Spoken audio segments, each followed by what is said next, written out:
Welcome to The Art of Being Unstoppable, the podcast where we will go beyond the ordinary and embrace the extraordinary.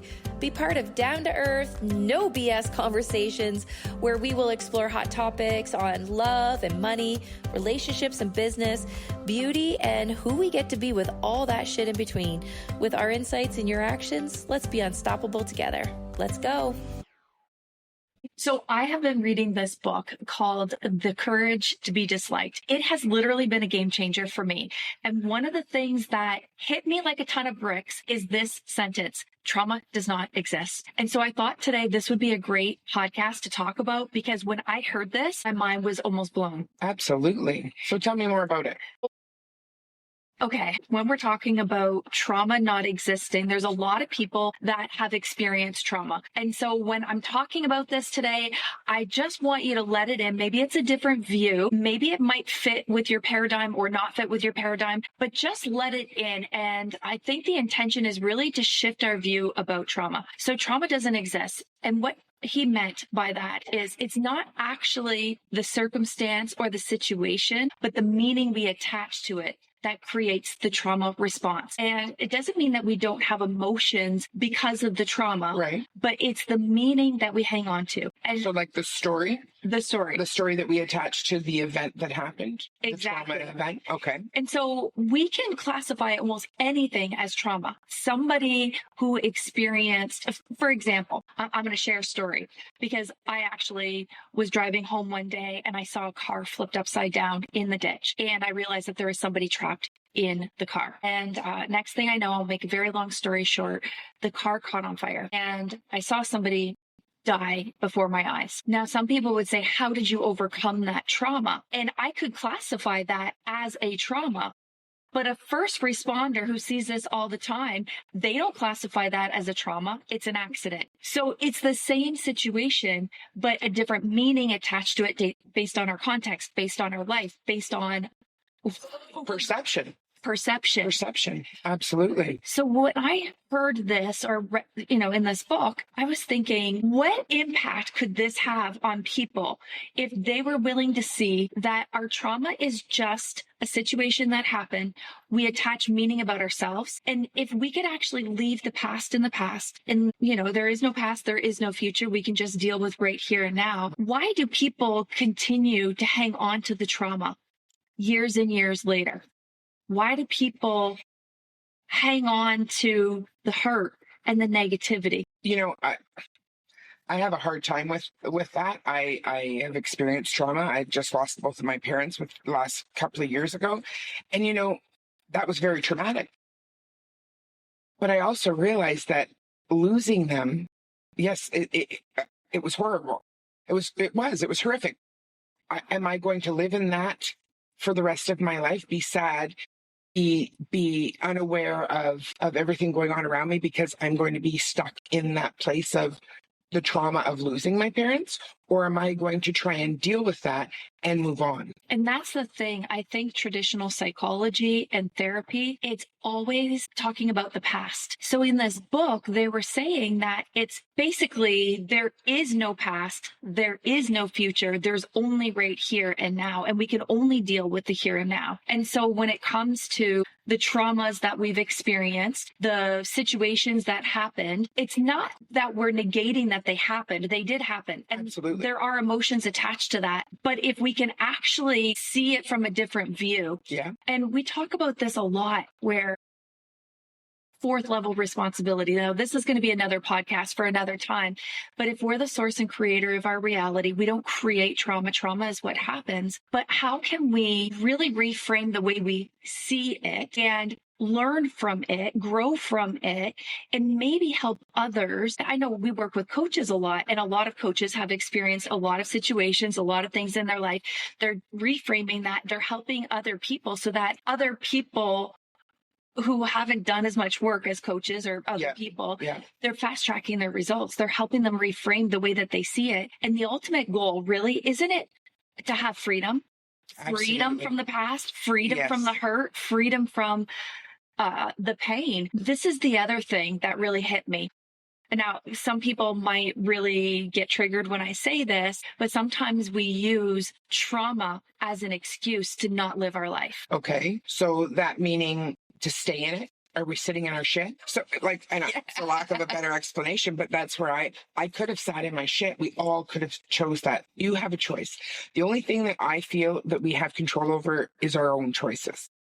I have a choice what to do every morning when I wake up. That past trauma is the past trauma. I can choose to hang on to that, carry that on my back every single day, or I can choose to let it go. Doesn't take anything away from my relationship with the people that I had lost. Doesn't take anything away from the good times and the memories. I can cherish all of those. But why do I have to be stuck in the actual death of my parents? And the other thing that I heard that was really interesting is we're always winning the game we're playing, and the game we're playing is unconscious. So if we're hanging on to it, we might actually get something from hanging on to that experience of the trauma. We might get attention, poor Vicky, I'm really sorry about what happened. And we hang on to it. And then when people come into your life and share, the sadness, it gets reinforced. Yes. But maybe there's something we didn't get when we were younger. And by hanging on to the trauma, we're actually getting the thing that we needed. Maybe it was attention. Maybe it was love. Maybe it was affection. And when we are hanging on to it now in different situations, we actually get something from it. And now, okay, I remember one time I was sitting in a personal development seminar, and I remember somebody saying, yeah, those things happened, but it's your story about what happened. So your interpretation that you're hanging on to that is keeping you in victim mode. So it really isn't the actual event that happened. It isn't the trauma. It's the story that we attached. And I said, but my dad really did try and commit suicide. And this really did happen to me. And I really did see this. And they're like, yeah, you did. So I was like, what do you mean so? But I realized that had become part of my identity. Yeah. So saying so, letting it go was letting go of a part of me. And I wanted that validation, but this really happened. Like, I don't want to say feel sorry for me, but it was almost like I am the way I am because of the past. Because of it, yes. Because of the circumstance. Yes. It was a cause and effect. My life was shit, and that's why I'm shit right now. Well, no, I am perfect, whole, and complete right now, but I was always looking for, there's something wrong with me, there's something broken, and that's the reason. Yeah. Because my life was crap. Well, no, you're choosing to hang on to. Did you want to be known as, hi, I'm Tina Brigley. My dad tried to commit suicide. Yeah. Do you lead with that? I know. Right? But people hold on to that. And that is the first thing that will come out of people's mouths sometimes. I know that when I first lost my parents, everybody would say that. Oh, yeah. And, Vicky just lost her parents. Okay, but that's not who I am. Yeah. I'm not Vicky who lost her parents. I am still Vicky. I am me, perfect, whole, and complete, exactly the way I am right now, despite anything that's happened and despite anything that might happen. Today is what I have, and today is what I'm promised. That's it. And I can choose that way to wake up every day. And to me, that is a choice. And I learned that, I think, from you, mostly when we first started coaching together, that we all have choices. We get to choose how we deal with things. And it isn't about, look, it's raining and I'm just going to stay in bed because I'm going to feel, no, you get to choose not to. The rain doesn't matter if it's raining or sunny. What does it matter? You get to make a choice every day. And I want to be known as Vicky. I don't want to be known as Vicky who did or didn't or had or hadn't. That's not who I want to be known as. I remember back in I think it was the East. There is a book that came out, A Child Called It. I don't know if you guys remember this book. I don't remember. But it was a story about a boy who was severely, severely abused. I mean, neglected, abused, severe trauma you wouldn't wish on anyone. And he actually was able to come away from that trauma, talking to other people about it, really letting go of the past. Why is it that somebody in the same situation will take their life circumstances, use it as an excuse to not move forward? And some people will use it as a way to maybe break the cycle of abuse, break the cycle of help other people through this. Yeah. Why? Because of the meaning we attached. You were talking about that book, but I also remember this. I think I just read it. Not that I don't remember where it was, about the two men that were twin boys that were brought up in the same house. Their father was an alcoholic. One twin went on to be a CEO of a Fortune 500 company. The other one went on to be I think he became homeless. I don't know. I don't want to misspeak, but one was my dad was an alcoholic as the excuse to be, he didn't create anything in his life. Mm-hmm. He stayed where he was at. He was on welfare. He couldn't pay his bills. The other one, why are you a CEO? Because my father was an alcoholic. And he made the choice not to become who his father was. The other one used it as a crutch and as an excuse. Yeah, and I think the reason why this topic is so important, because I've yet to meet somebody who doesn't have some form of trauma in their life, and for me, when I was listening to this book and I was really letting this in, I really thought, what if we were all willing to take this on, to be able to just adopt the belief that we can leave the past in the past and the future isn't promised. What would the impact be in our life and our freedom and our happiness if we were actually able to let that go, no matter what? I mean, I know there are some people watching right now that probably had severe things happen to them, and we're not taking away what happened. Oh, no, by no means. We're not saying that the feelings that you have aren't legit, or the emotions might still be strong. But what we encourage you to do is do what it takes to let that go so you can move on with freedom and joy and happiness. And that is possible. You might not think it's possible. I can never get over this.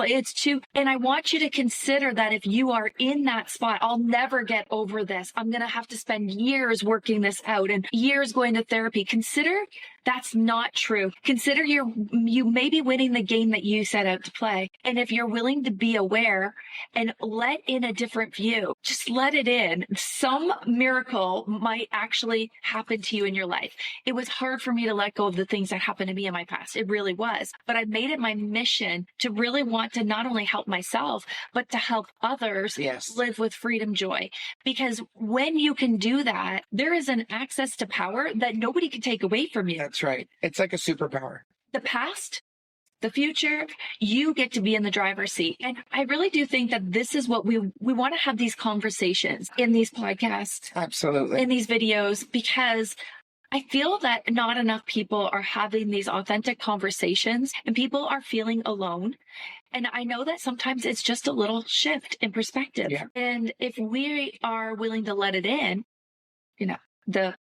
when we have a different view come in, it's like, no, is it good? Is it bad? Is it right? Is it wrong? Exactly. Do I agree? Do I disagree? Maybe we can just put that on the back burner and try it on. Obviously, intention plus action equals results. So you're going to have to take some actions.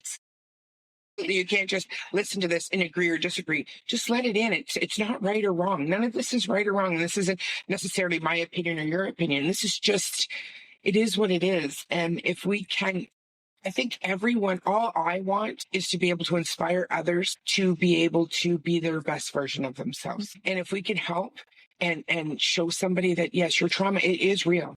What happened to you is real. Mm-hmm. We're not taking anything away from that. But what we want to just bring into your awareness is that, do you want to sit in it? Or do you want to move on and let things go so that you can be perfect, whole, know that you're perfect, whole, and complete? Because we all are, but knowing it is something totally different. And I know that until we take it on, this is going to be another podcast episode. Yeah. But like our life tasks, right? Yeah. Our work, our relationships, our love. Sometimes when things aren't working or working the way we want to, it's our job to take those on and not turn them into life lies, the lies that we're hanging on to that we can't overcome. We can't get through this. Everything's good. No, let's put all that crap on the back burner. Yeah. And stop swimming in your shit. I'm sorry, but that is my big thing because I feel like that's what we end up doing. Do you want to or don't want to? Yeah. And we have the choice. And both of us. And I mean, we can, not that we don't ever have that happen. I swim in my shit all the time. That's right. But what do? Interrupt it. Notice it and let it go. Yeah, it is about noticing. It is about noticing. So I know this podcast episode might have been a little bit heavy, but We're going to come back and do a lighter episode, the next one. But let us know what you're hearing. Let us know your yeah buts, what ifs. If you disagree, please bring it up. We'd love to help you and have this dialogue Absolutely. with you. So thanks for being here. Thanks for watching. See you at the next episode. Bye, everyone. Well, friends, that is the end of our episode today. If you love this episode, hit the subscribe button so you never miss another episode. And please share us with your friends and tag us on your socials at The Art of Being Unstoppable. So for today, have yourself a beautiful day and let's be unstoppable together. See you next time.